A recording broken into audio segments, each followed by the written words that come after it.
Okay, so I'm recording now. Okay, so let me share my screen to speak about the plan for the next few days before I start the class today. So let's see, share screen right here. So right now you are supposed to be looking at the outline for the semester. Here in green, you have today, March 3rd, which is the beginning of the Washington Consensus. And all I want to say about this is that I mark 4 sessions for the Washington Consensus, and I didn't mean to do that. My original plan was to, let me move this so that you can see what I'm talking about. So my original plan was to mark this Wednesday, the 4th session on the Washington Consensus. I meant to mark this as a review session. So my plan is that a week from today, we are going to spend pretty much, the 15 minutes, all the time that you want, going over the material, kind of a review session. I'm going to give you the chance to ask questions, to, go back, about the videos, about the, readings, about anything that you want. So again, I just want to make sure that you guys are aware of this so that, if you want to take advantage of this Wednesday, previous to the exam, which is 2 days after on Friday, that's probably a good idea. All right. All right. Questions, comments about this? Sounds like a good plan. Marisa, thank you. I see some nodding here. Most of you are just pictures, so I have no idea what's going on, but that's fine. That's okay. Okay, so let me see. Let me get rid of this. Now, let's start. Any questions, any comments? See somebody in the chat. Sounds good to me. Thank you, Cooper. All right. So let's begin with this. Okay.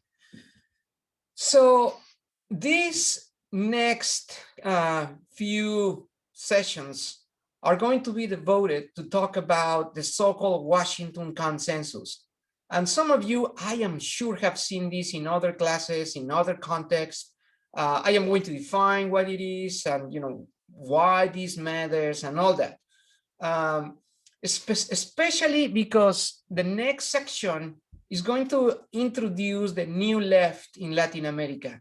This group of people, not only policymakers and politicians, but intellectuals, people in art, writers, newspaper writers, novelists, people that saw this Washington Consensus as a threat to the development and progress of Latin America, and then reacted in a very dramatic way.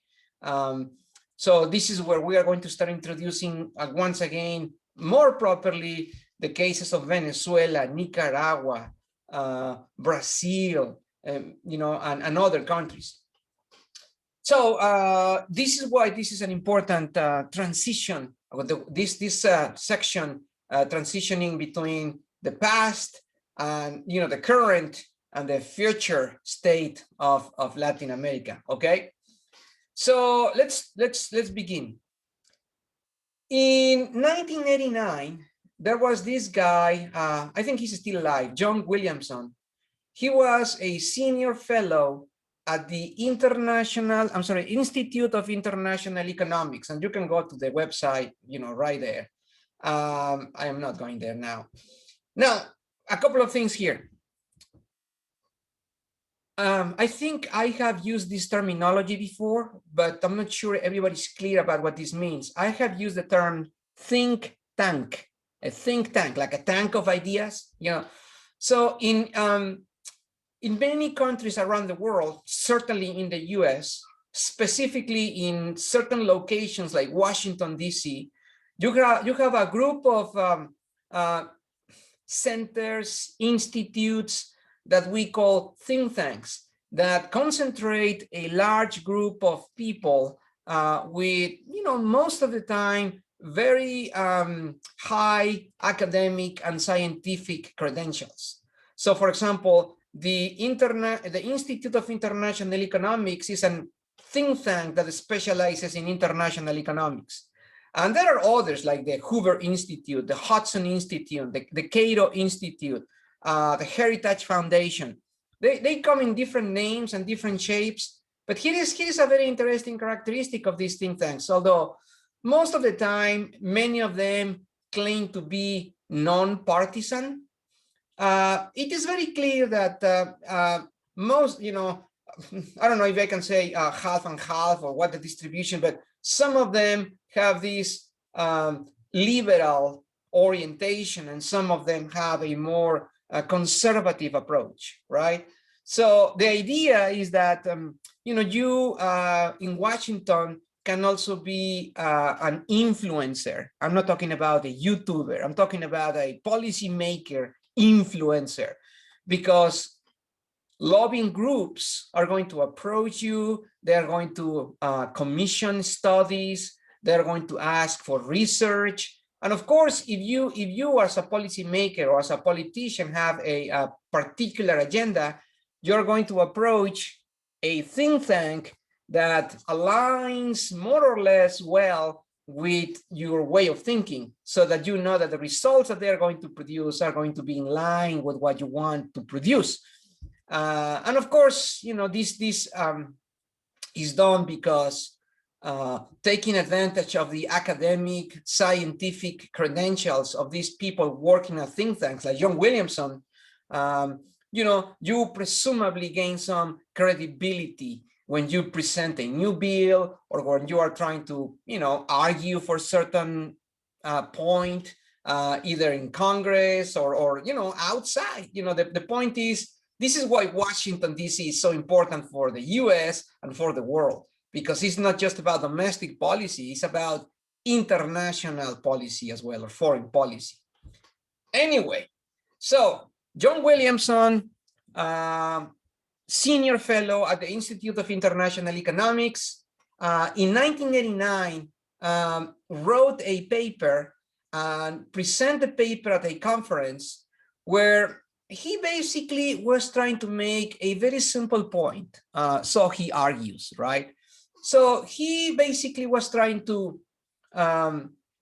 summarize the policies that Latin American countries should be following, and that those policies should be accepted as good, as convenient by the Washington institutions, the institutions in Washington.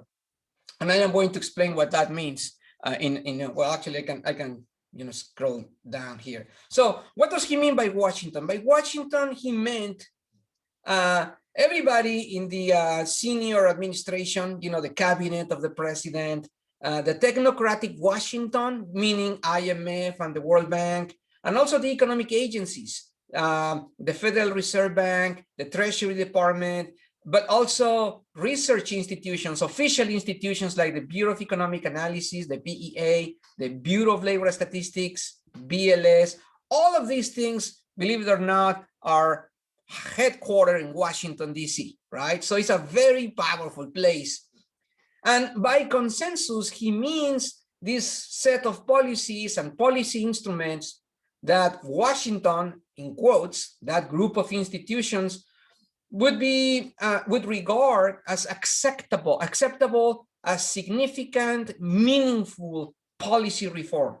So the idea was, okay, guys, look at what these guys in Latin America are doing.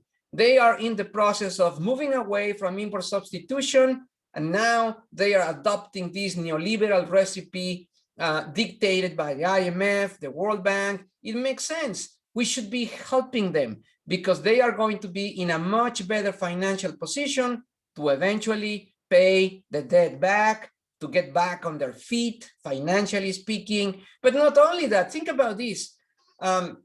They are, in the 1980s, Latin America had around 450 million people. So think about this, Williamson said, they also represent an important market for goods and services for us, right? It's not just about that we want to be kind or nice. Well, first of all, they owe us money. And second of all, by helping them, we can also help ourselves, because when the purchasing income and the income level in Latin America increases, they are going to be buying from us. So our export level can increase and so forth, right? So that was the basic idea, right? So what was the original list of policies that he proposed in this paper? There are others, but you can summarize these in 10. And again, we have seen this before. I'm just formalizing, expanding a little bit. So number one, fiscal discipline. The idea was that Latin American governments should not be spending more than what they were collecting in tax revenue. Not printing money, nothing like that. Number two, reordering of public expenses. So yes, there was this consideration of being pro-poor, but more importantly, pro-growth. So if you want to help the distribution of income, first you need to generate that income, because you cannot take away from those that have and give it to those that don't have. You need to grow the economy, and in the process, you start redistributing. So that's why the policies were pro-growth more than anything.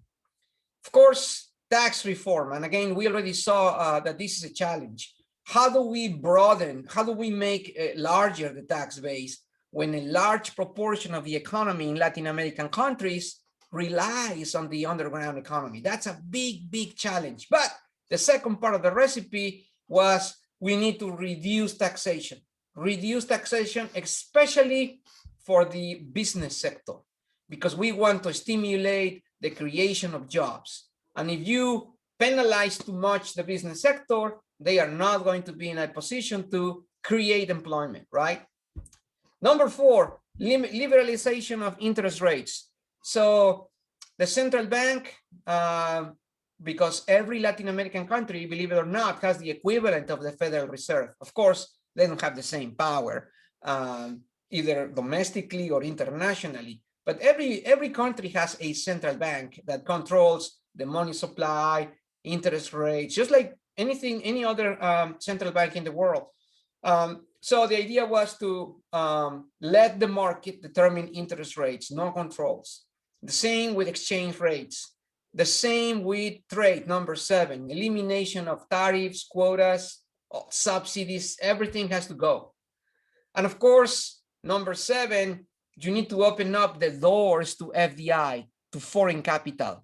Since obviously you are not subject to credit anymore because your credibility is like in shambles, well, we can, seek the assistance of the international community in a different way. And I explained this before.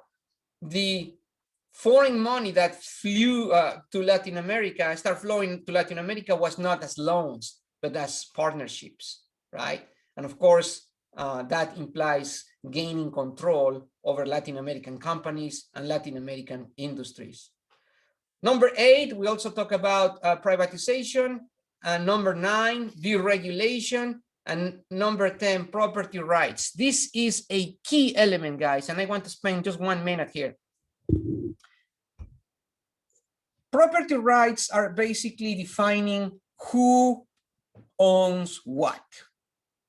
This is important, guys, because especially when we talk about land, in many Latin American countries, property is not clearly defined. So think about this. I can take you to places in Guatemala, in Haiti, even in Mexico, actually, where you go to a town and say, hey, I want to buy this land. Who is the owner? Oh, I am the owner. First guy shows up right there, right? 10 minutes later, there is a second guy showing up. What are you talking about? You are not the owner. I am the owner.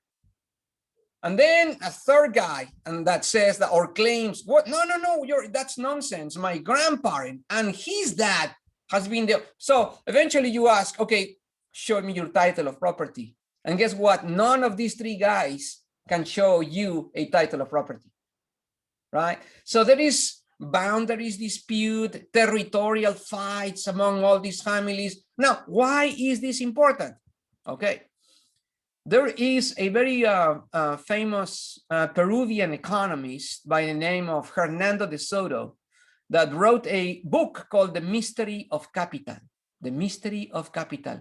And in this book, he tries to answer this question of why market economics and capitalism seems to work so well in the US and rich economies, but not so well in poor economies like Latin America.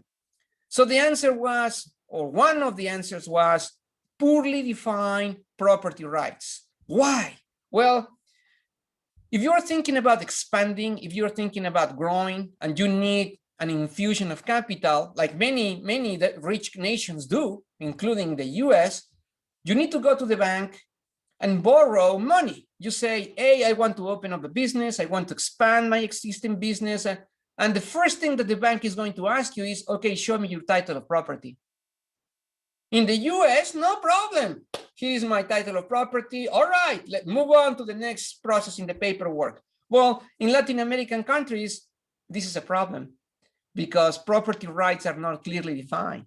So the idea of borrowing, financing for growth, small businesses, is not as clear in Latin American countries as you may think. It's certainly not what it is in the US or rich developed economies like France, Spain, Italy. No way, no way. Anyway, so I haven't talked about this, and I really want to mention that as an important issue. Now, here is another important element of this list. Notice that these 10 points do not include, Friedman's monetary theory, supply side economics, minimal state. So, I'm just trying to be fair to Mr. Williamson because he never, at least explicitly said so, that this was not about imposing this, minimization of the state, and the abolishment of pro-poor programs, nothing like that. Now, the second observation is this ahistorical approach, different from what we learned before, that okay, the recipe for poor countries to become wealthy is to follow the footprint of rich countries. Remember Rostov's approach? It's just a matter of following this recipe, this historical approach that, takes, 5 stages and so forth. No. The IMF and the World Bank, according to Williamson, are approaching this in a very different way, a framework that has nothing to do with history. They say, no, guys, forget about that. If you implement these policies now, regardless of your past, regardless of what you have been doing, this is going to be a tough pill to swallow, but this is going to put you in the right path. So you were going down like this. You clearly reached rock bottom in the debt crisis in 1982. But if you implement this set of policies, you can start, taking off again. It's going to put you in the right path, regardless of what you did in the past. So notice that is an interesting framework for this to be proposed by these guys in Washington. Anyway, let me stop here. Any comments? Any questions so far?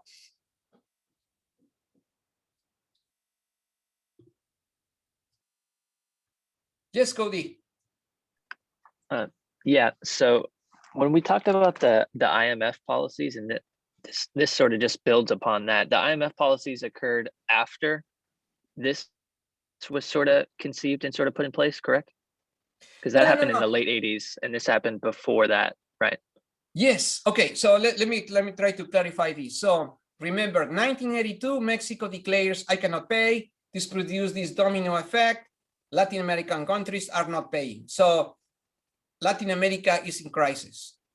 The IMF and the World Bank, as the lenders of last resort, jump in and they say, if you want access to funding so you can, recover, pay your, pay your debt and, get back on your feet, fine, we can give you all these resources, but as a condition, you have to implement all these new policies. So all of this is happening in real life in the late 1980s and late 1980s. Now in Washington, you have the think tanks and guys like Williamson trying to interpret what's happening, right? Trying to tell a story and trying to explain, because that's what these guys do. They analyze, they produce papers, and they say, okay, this is what is happening, this is why, this is what we should be doing. So in this paper, Williamson is trying to tell us the story. Okay, you guys in Washington you are doing the right thing, because it is clear in the mind of Williamson that Latin American countries are in the process of switching the model, and if the model proposed is successful, as we think it will be, they are going to get back on their feet. They are going to become consumers for the goods, and this is all good. And again, he was trying to summarize this by saying, all you guys in Washington, the Washington in quotation marks, all these institutions should be on board, and should and that's the idea of the consensus, right? You need to get behind this situation because, well, it's a good thing that is happening, right, Cody? Yeah, the point I was trying to make is the consensus kind of builds upon the liberalizing ideas that the IMF sort of forced on Latin American countries. And I guess the confusion I have is okay, all right, it wasn't working. And why do they think just adding a couple more steps to a process that wasn't working almost at all? Because I mean, throughout the 80s, it didn't get any better for the Latin American countries. So they're basically just trying to improve a system that I'd say clearly isn't working. Okay, now remember, the policies were not a minor adjustment, Cody. It's a massive departure, a complete 180 degrees change. So think about this. The ISI strategy was protection, regulation, heavy government intervention, subsidies, taxes, state-owned enterprises. That's the model that didn't work, that proof didn't work in 1982. So obviously, like I said, recognizing this problem as a huge problem took time. It was not, okay, August of 1982, in September of 1982, the IMF jumped at this. No. I mean, it took years to be recognized. Remember, we spoke about the lost decade, 10 years of understanding what was happening. And this is we call this the lost decade, because that's when inequality increased, unemployment increased. It was a massive disruption. Anyway, eventually the IMF and the World Bank entered into the scene, and of course they jump at different countries at different times. Some of them, like Mexico in 1985, some other countries a bit later, like 87. But eventually all Latin America was part of this massive transformation in terms of policy. And the new policies were the 10 that you have on the screen. So notice that this is just not a minor adjustment, it's a massive change from regulation to deregulation, from control to liberalization, from state-owned enterprises to privatization. You get the idea, Cody? Yeah, I wasn't saying that the list was a minor adjustment. I was trying to say that the consensus is basically just adding a few more points onto the policies of the IMF that they were trying to change in the early 80s. Okay. And since the lost decade situation didn't get really much better, I think in many cases it got a lot worse for the countries. I was just kind of trying to argue that these ideas didn't seem to have a substantial effect. Even though ISI didn't work, it didn't necessarily mean that liberalizing was going to work for these countries either. Right. Okay. Thank you. Yes, that's exactly right. So if you look at the statistics in the early 1990s, I'm talking about the traditional statistics used by banks and neoliberal policymakers and academics. I'm talking about GDP, employment, interest rates, the typical, the stock market, the typical indicators. Many people think that this was a really good thing to happen because guess what? From negative economic growth rates, Latin America finally start registering some economic growth, right? The problem, and this is where I think we are going to start introducing some of the elements that you are speaking about, Cody. The problem was that the benefits of that new economic growth, once again, were not distributed equally among the population. In fact, remember, just to give you to put a mental picture here, we spoke about the tax rate. With protection, most of the tax revenue was coming from quotas, and I'm sorry, from tariffs, right? But now that protection is gone, the source of tax revenue from international trade is gone. So governments have to look into domestic sources of tax revenue.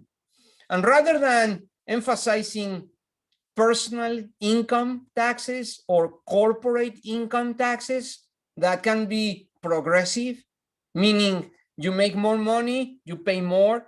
No, they rely on sales tax. And the sales tax is a very regressive taxation system because it doesn't matter if you're making $1 million or $20,000 a year, you pay the same percentage for a pair of sneakers. So as a percentage of your income, you actually, when you are poor, pay more than rich people, right? So anyway, the point is that many of these policies, like privatization, efficiency means many people are lost their jobs. Yes. Privatization, new taxation system, well, regression, regressive taxation system. All of these things produce a significant amount of social angst and anxiety among the most vulnerable sectors of the Latin American population, right? And this is why, look what happened after the conference. This is what happens after the conference. Well, if you remember, we are talking about that the Soviet Union had just collapsed, along with the Eastern Europe communist bloc and so forth in the 1980s. Reagan, Thatcher pushing for all these neoliberal policies. So many people in Latin America, politicians and policymakers, start looking at this as, wait a minute. This Washington consensus it didn't happen just because they were trying to get the financial crisis under control. No, this is, and again, this is where we are going to start introducing some of the language used by the left, the new left. They said, no, this is a new form of domination, a new form of imperialistic efforts by rich nations through these tentacles that are represented by Washington institutions, the IMF, the World Bank, the Treasury Department, the Federal Reserve, to control, to create this laissez-faire global economy. And this laissez-faire French word basically means free markets, where GDP should be the only and chief goal, without regard of the environment, of the indigenous populations, of wealth distribution, income concentration. No, this is just a well-orchestrated effort, taking advantage that we in Latin America are at our financial knees, and then they are using the power they have, financial power they have, to, well, basically control our destiny, control our economy, control our resources, right? I don't know how many of you are familiar with this, and I already mentioned this, a couple of notes here. When we talk about the alternative interpretations to this Washington consensus, obviously the alternative interpretations are coming from Latin America, not from Washington, right? Although there is some people in Washington that, you know, the minority that perhaps, you know, in a way were taking the side of these alternative interpretations, but the vast majority obviously didn't. So in your canvas, I posted at least one short video of what happened in 1944 in New Hampshire, Bretton Woods, the conference where essentially the World Bank and the IMF were created after the war, or actually before the war was over. So I already spoke about this. But the part that I have not really explained is the following. Although I mentioned this. The IMF and the World Bank obviously say, no, what are you talking about? We are a pluralistic, inclusive, democratic institution. Look at our bylaws, look at our website, look at our mission. And if you look at the websites and look at all of these documents, man, they look like pretty awesome institutions, right? However, they don't at least explicitly disclose, you know, what I am highlighting here, that it is true. In the discussion table, when they meet to talk, everybody can have a representative. You know, Bolivia has one, Mexico has one, the US has one. The problem is that when it comes to making decisions, voting is not one country, one vote. No, the metrics is $1, one vote. So if you are putting more money into the fund, like the IMF or the fund of the World Bank, you get more votes. And obviously, the largest contributors to both the IMF and the World Bank are rich nations like the IMF, Germany, France. So that's one thing that, you know, Latin American countries look with suspicion, right? Like, why would you do that, right? Well, you know, obviously, you know, if you're organizing this club that is going to rescue financially others, you want to make sure that you have, you know, certain safety, certain, you know, safeguards to make sure that you don't lose your money. So, I mean, I'm not saying that this is ill-intended or that, you know, it just makes sense from an economics and financial point of view. But here is another thing that people don't realize, at least openly, right? The chief of the IMF always is European. And the chief of the World Bank is always American. Since the 1940s, when these institutions were created, every new chief, you know, I forgot the titles right now, they escape me right now, but you know, the boss of the World Bank and the boss of the IMF is always European and the World Bank is always an American. Like, why? You know, if you are so inclusive, if you are so for, you know, democracy and representativeness, why we have never seen, you know, say an IMF president from Africa, Asia, or Latin America? No, or a president of the World Bank that is not from the US. We have not seen that, right? So there is some elements here that start fueling this suspicion, you know, behind these policies and behind this conditionality, because for many Latin American countries, like I said, in the 1990s was a very painful process. And remember, Latin American countries had just been through the last decade, losing their jobs, inflation, high inequality, high unemployment. So they had 10 years of painful economic results. Then the IMF and the World Bank comes and they say, okay, forget about this model, it's not working, implement these new policies. And guess what? Yes, the economy starts kind of reacting in terms of economic growth, but the same people that were hungry, the same people, or perhaps even more, that had no jobs, that were in troubles, remain. And in fact, in some cases actually grew, because more people kept migrating from the countryside to the urban centers, where modernization, urbanization was taking place, industrialization. But of course, these mega cities were unable to absorb this massive amount of people coming from the countryside, right? So, in many of these Latin American countries, this was taken as, number two, a synonym for neoliberalism or market fundamentalism, right? So the criticism was, wait a second, it's great that the stock market is getting stronger, that GDP is growing, is fantastic. All of this is great, but what about us? We have no access to drinkable water, right? We don't have access to medicine. Here is a very, actually, let me stop this for a second.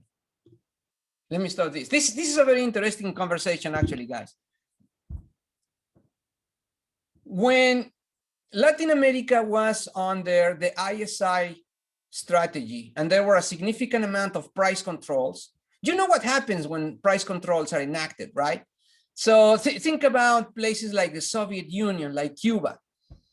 It is great in principle when you think about, okay, the price is low, people have access to bread, people have access to milk and meat, but there is one problem. When you control the price, the shelves are empty because there is no incentive to produce.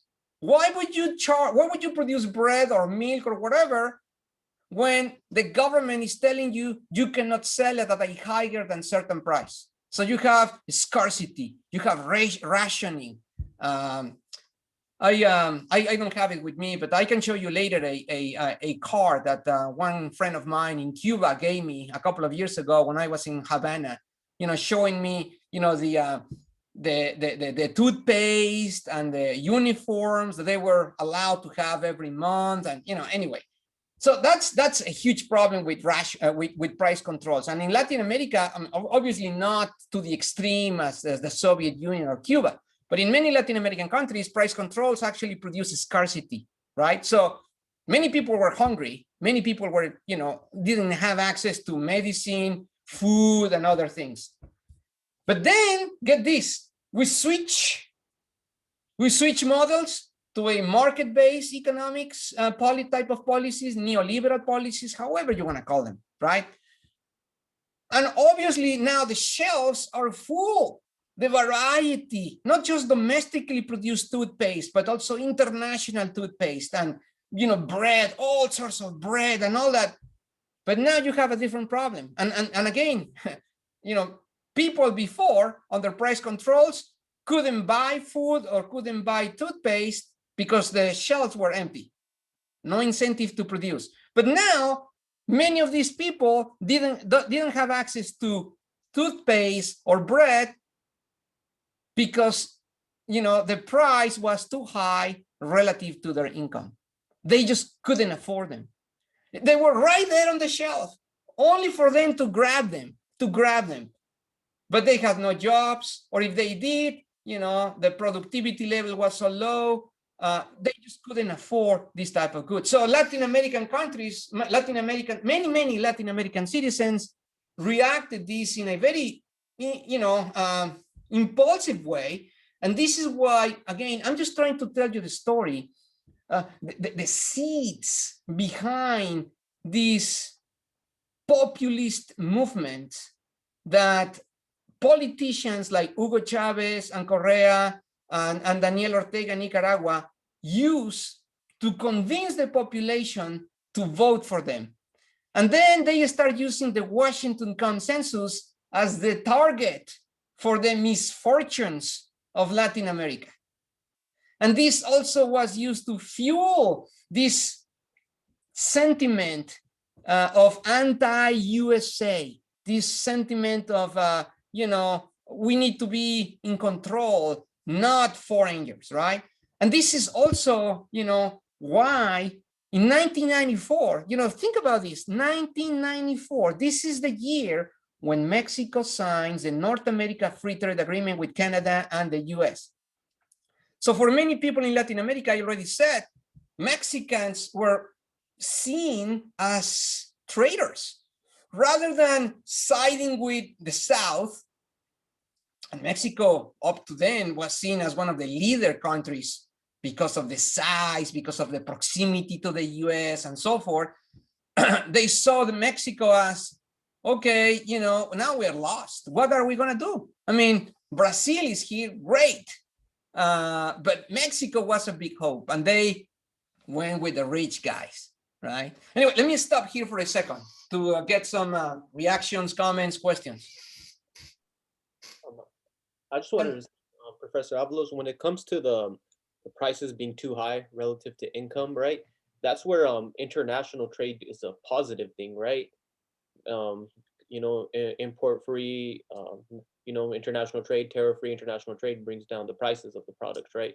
So yes, I agree. I agree, Sandeep. That's a good point. And normally you would say, okay, what's the problem? So if the price is too high and you can buy toothpaste in Europe, bring it over, right? Now, this, number one, doesn't necessarily lowers the price at a level low enough to be affordable. But let's suppose it is. Even if it is, what happens to the domestic industry that produces toothpaste, right? So that's the other piece of the equation, that many policymakers in Latin America fear this international competition because, for years, decades, they have not been able to compete for many reasons: the wrong model, the wrong policies, the wrong, historical time, all of this combination of things. And okay, so what's going to happen? The toothpaste industry is going to be decimated by international competition. And if you had 10,000 people employed in this industry, well, they are gone, right? So this is why in 1994, and this is actually something important for you guys to remember. In 1994, if you remember, many people in the US were afraid of the same thing, that many companies in the US were going to shut down, move south, and open shop over there because labor was cheaper. And in fact, that's exactly what happened. Levi's and many other companies actually moved. But obviously the US, we're smart, right? So we passed in Congress the, what is it called? A CFA. The name escapes me right now, but this is a federal program where certain towns of more than 100,000 people can receive through their counties resources to retrain the labor force. So think about this. You lose your job in manufacturing because your company moves out to Mexico. No worries. For free, the government is going to retrain you. What do you want to do? Carpentry, electricity? What do you need? We're going to give you every resource, right? And actually, some of these boards are still working today. The one in Fresno is called Workforce Connection. So it's here in Fresno, downtown in the Manchester Center. At least that's the time I remember the office was. So you can go there, and for free, they can help you with retraining, finding a job, making sure your resume looks good, making the phone calls, all for free. So anyway, we knew that this could happen in the US. It did, but we were prepared. But in Latin American countries, when they open up to international trade, they didn't have a clue that this could be important. So that the transition of the workforce from one industry that was in decline to another industry that was improving was going to be smooth, like we did in the US. Mexicans didn't have a clue, even when they signed NAFTA. They didn't do it. Well, they didn't have the money anyway. We're talking about a massive amount of injection by the federal government for this program. So yes, it's true. International trade is supposed to increase efficiency, is supposed to reduce prices. But again, number one, that doesn't guarantee prices low enough that are affordable. And number two, if you're not prepared domestically, your industry may disappear. And what do you do with all these labor force that have no jobs now, right? That's a problem. Okay. But when in regards to Latin American country, their production, their products, they get them way cheaper than like the countries like US and Europe, right? And labor is much cheaper there too. And they would still have prices that would be higher than international prices still in domestically. Like that Yes. would happen. Oh, okay. Yes, because we need to remember that not all goods are labor intensive. So there are certain things that are more capital intensive, right? And of course, there is combinations and complications and all that. So yes, I mean, for some things, for example, agricultural goods like corn and beans, highly labor intensive, but also land intensive. Guess what? Latin American countries used to have a comparative advantage there because of cheap labor and extensive land. Except that now, guess what? Because the US and rich countries have control over biotechnology. I'm talking about genetically modified seeds, fertilizers, and all of these things. Latin American countries have lost that comparative advantage. They cannot compete with the yields in cereal, in sorghum, in rice. Well, rice is different because it's mostly Asia, but corn. Mexico used to be a net exporter of corn. Think about this. Corn is like the staple food in the Mexican diet. That we actually joke about it. We say it's the vitamin T, tortilla, tacos, tamales, right? Tea. Anyway, but now Mexico doesn't produce enough corn to feed its own population. And this is what brings another concern in Latin America, food security. If one day the US say, we don't want to sell you corn just because we want to punish you or whatever, because you did something wrong, what are Mexicans going to do? Well, they can go and buy from other countries. But what about if they don't have the foreign exchange, right? So anyway, this idea of cheap labor and cheap resources works, but not, it's not a sustainable policy. Let's put it that way. You cannot rely on cheap labor and on cheap resources as a sustainable policy. Eventually, something is going to happen. Technology, war, famine, that is going to destroy that temporary comparative advantage. Yeah. Anybody else? Going a little bit to Brazil, one of our old previous Treasury secretaries praised one of Brazil's financial something, but he worked at the government, and I guess he was for Brazil a genius. And I was wondering for Brazil if there were any economic policies that you really thought that they did quite well on, that kind of like separated them from other Latin American countries. Yes, good question, David. Thank you. So later we are going to learn that the reaction to all of this in Latin America by these new left governments took at least two different flavors. The extreme politicians like Hugo Chavez and Correa, sorry, allergies, but also the moderate, like people like Lula da Silva in Brazil. So Lula was, taking advantage of the historical moment, and he wrote in the same political populist platform.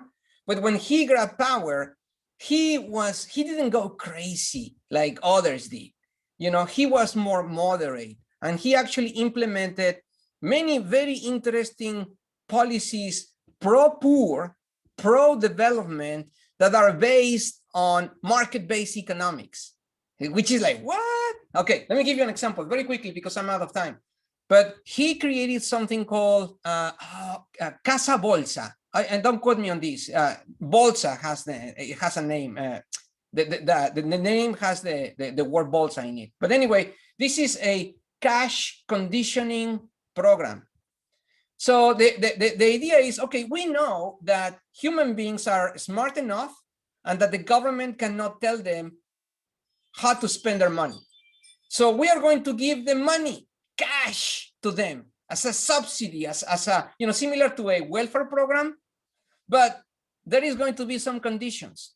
They have to demonstrate that the kids are vaccinated and that they are doing well and attending school every day. If they are able to demonstrate these two conditions, they will get the cash. And it was a success because suddenly, the academic performance went up, health indicators went up in Brazil, and many people felt that this welfare system was actually working because it was not just a handout with them spending this in liquor and drugs. And no, it was actually very well targeted. It was, I'll talk more about that. But so the answer to your question is yes, David. Brazil did some things very well, very different from other countries that are not working now for different reasons that we are going to explore too. But yes, they did. I'm going to stop now because I am over time. Thank you for being so engaged, guys. I will record the second half of this Washington consensus, and you can watch this on Friday. So we'll meet live again on Monday, all right? I'm going to stop recording now.